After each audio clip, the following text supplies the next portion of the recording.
Today we are tackling a key question for anyone trading 0 days to expirations or 0DTE options. What's the best way to set a stop loss on 0DTE credit spreads? Doing stop losses right can make a huge difference in your trading results. I will tell you what you need to think about. Why is it even an issue? Why care about how to set a stop loss on a 0DTE options trade? The answer is obvious. The 0DTE market can move extremely fast against you. I mean extremely fast. 0DTE trading is thrilling because it allows you to profit daily. But the downside? Massive risk if you do not manage it correctly. With such a short time frame, a profitable position can become a big loss in seconds if the market moves fast against you. That's why stop losses are essential to avoid taking on more risk than you are comfortable with. Here is the fact that many traders ignore. Reducing losses is as important as maximizing the wins. Fortunately, there are practical ways to reduce our losses. This video is about 0DTE credit spreads on SPX. These trades often have a high probability of success, but a high win rate does not guarantee that an option strategy is profitable. It is all about expectancy, or how much we can expect to profit or lose from a specific strategy over time. There is a formula for expectancy. It is that the expected profit per trade equals the win rate multiplied by the average win, minus the loss rate multiplied by the average loss. So as we understand, there are three unknowns in this formula: the win-loss rate, the average win, and the average loss. Many traders are focused mostly on the win rate. But how much we win when we win and how much we lose when we lose are equally important. So let's dig into it. There are two important decisions we need to make in order to reduce our losses on a day trading options strategy on SPX. The first question is, what type of stop loss should you use? The second question is, should the stop loss be on the full spread or on the short only?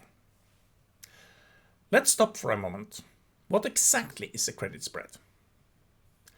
A credit spread is selling an out of the money call or put, and then buying a further out of the money call or put for protection. See the links below for a more detailed description of a credit spread. So what type of stop loss should you use? There are primarily four types. The first is a stop limit order. With this type of order, you set two prices: the stop price, which triggers the order, and the limit price, which sets the maximum price you are willing to pay to close the position. For example, if you are trading SPX and your stop price is $1.50 and your limit price is $1.80, the order will trigger at $1.50 and can only execute at $1.80 or better. The main advantage? You control the price. You won't get filled at a price worse than your limit. This is great for avoiding nasty surprises in volatile markets. The downside? If the market moves too fast, your trade might not get closed at all, leaving you exposed to even bigger losses. And I know, we hate the choice. We would love to control the max loss, but still make sure we get out. Yet that is not an option. The second stop loss type is a stop market order. These are simpler. Once the stop price is hit, the order executes immediately at the best available price. This guarantees that your trade is closed. Perfect. What? Not quite. I've told you the big advantage. You are out of the trade, no matter what. There is no risk of the order not being filled. But the drawback? In fast-moving markets, you could get a terrible fill, especially when liquidity dries up and spreads widen. This could cost you much more than you anticipated. The third type of stop loss is more complicated. It combines a stop limit order with a stop market order. You place a stop limit order first and then set the stop market order further out as a backup. This way, if the stop limit does not execute, the stop market ensures that you're still protected and out of the trade. This strategy gives you the benefit of both approaches: price control with a limit order and guaranteed execution with a stop market order. But there are cons. It is more complicated to set up, and in rare cases you could risk both orders executing at the same time, which could flip your short position into a long one in a matter of seconds. The fourth type of stop loss is to set the mental stop loss. Here, you don't set an automatic stop. Instead, you monitor the trade and manually close it when it hits your predetermined level. Some traders prefer this because it gives them flexibility to adapt to market conditions. The pros is that you are not at the mercy of market glitches or bad fills. You can use support and resistance level to decide exactly when to exit, to give an example. And there is this. Most traders have experienced how the market suddenly can turn around after an automatic stop loss have hit. But there are cons. Let's be honest, this takes a lot of discipline. Markets move faster than you can think, and emotions can lead to hesitations. A small loss can quickly spiral into a much bigger one. So those are the four types. Which one should you use? I will not give you one single answer to that, but I will tell you what I do and why. But let us first address the second question you need to ask yourself. Should the stop loss be on the full spread or on the short only? The first alternative is to set the stop loss on the full spread, both the short call and the long call. When you set a stop loss on the full spread, both the short and long legs are closed simultaneously. This approach is simple and ensures you're out of the trade completely. The pro? It is straightforward. You sell the spread for one price and close it for another. You know exactly how much you lost. The con? Well, spreads can have higher slippage, especially in volatile markets. Liquidity can dry up, and you may end up with a worse fill.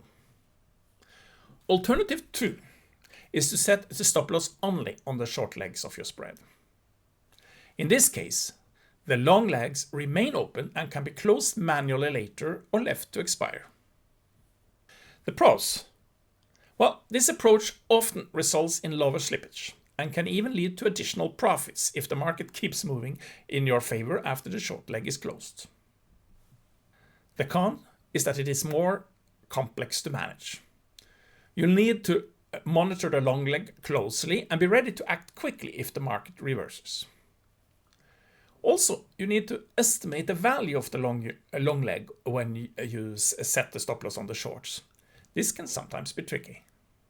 So, we have identified 4 types of stop losses: a stop limit order, a stop market order, combining a stop limit order with a stop market order, and a mental stop loss.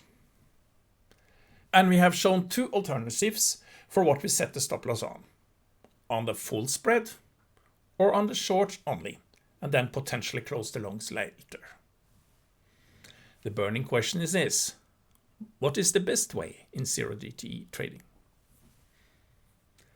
I do not have a clear answer to this, and experienced traders use different approaches. And the purpose of this video is not to give you a single way. Rather, I want to present the alternatives.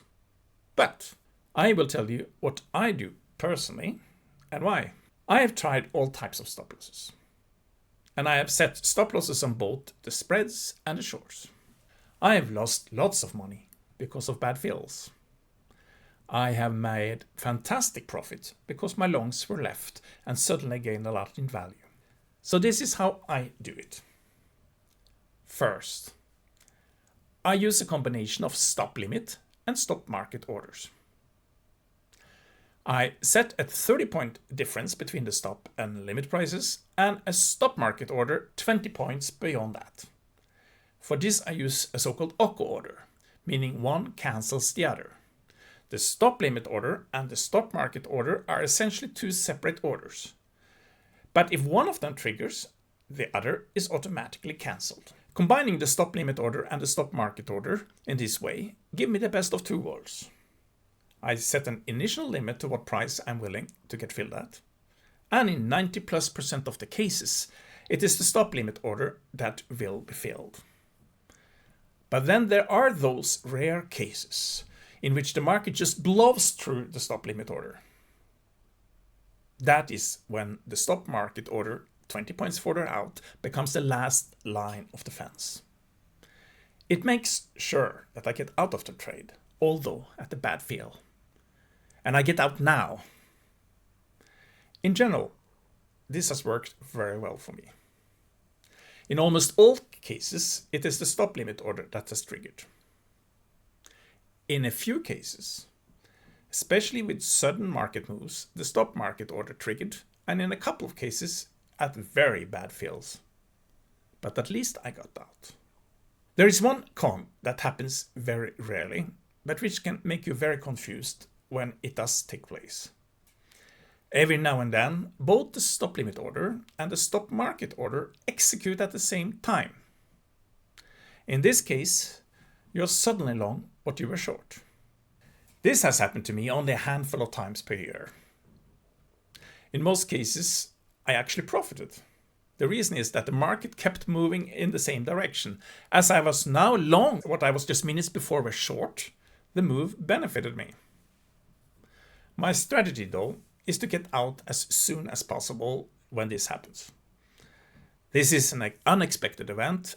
I do not like unexpected events, thus I think the best general rule is just to get out of the trade when this happens. As I said, using a combination of a stop limit order and a stop market order has worked very well for me. What has also worked well is to set the stops on the shorts only. I used to set the stops on the full spread, and that is the easiest. But I often experienced slippage, and now and then very big slippage. At some stage, I decided to set the stops only on the shorts. This had two immediate effects.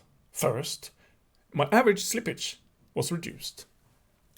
I do not record this in specifics in my trading log. However, when I put the stops on the spread, the slippage was typically 0.15 to 0.2. With the stops on the shorts only, my slippage is typically 0 to 0.1. So, what to do about stop losses on credit spreads in zero DTE trading? I've told you what I do. You may make different choices, but here are at least 3 advices. The first and most important advice: always have a stop loss. If you do not, you are only one big loss away from being set months behind in your trading. The second advice: never use a mental stop loss. You may think you are in control, but the reality is that the market can move so fast that you may be in deep shit in a matter of milliseconds. Besides, trying to stay disciplined with a mental stop loss is almost impossible for most of us. Do not try. At least that is my opinion. The third advice: never risk more than max 2% of your count on any day. No matter which stop loss alternative you choose, you will one day experience a very bad feel or that your stop loss is skipped. This is one reason why it is important not to trade too big. My rule of thumb is that I should never risk more than 2% of my account if all my stop losses on my positions are hit. Trade small. That's it. By the way, if you are curious about zero DTE trading on SPX, I recommend you watch the video about the zero DTE break-even iron condor strategy. For me, it has been a consistently profitable strategy for almost 4 years.